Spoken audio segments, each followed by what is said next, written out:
Guys, naku, signal signal number 10 na dito sa Hong Kong, signal number 10. Ang lakas ng hangin guys, sumisipol yung hangin, pero yung makikita mo yung hindi siya madilim.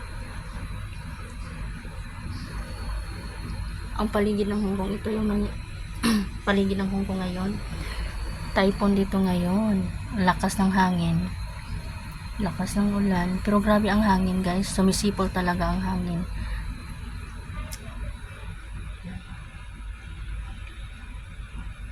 Grabe ang lakas. Alas 10:12 na dito, 10:12 AM dito sa Hong Kong ngayon. Ito yung nangyari. Oh, ang mga fishing boat, maraming fishing boat dyan dito guys, bawal lumabas. Walang sasakyan na hindi kagaya sa Pilipinas, kahit may bagyo, maraming lumalabas. Dito guys, harangin ka ng security guard sa baba ng building mo. Walang lumabas talaga. Safety dito sa Hong Kong.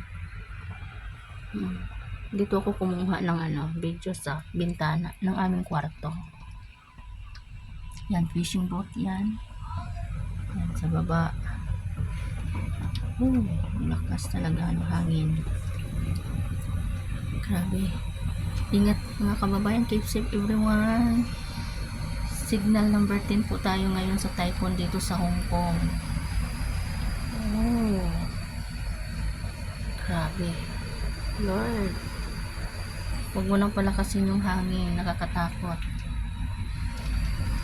Kahit safe kami dito sa Hong Kong, Lord, pero natatakot pa rin kami. Tama na, Lord.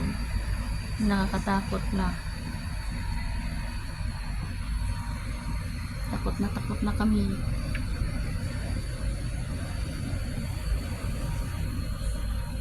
Hindi siya nagpagi ngayon. Ulan lang at saka hangin.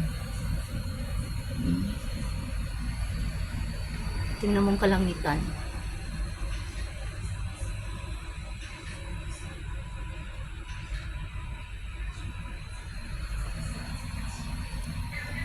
Ingat lang tayo mga kababayan dito sa Hong Kong.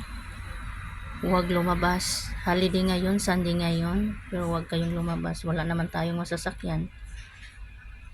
Mayroong doon, rescuer doon sa baba. Nakita nyo guys. Zoom natin. Yan guys, rescuer yan. Kita nyo.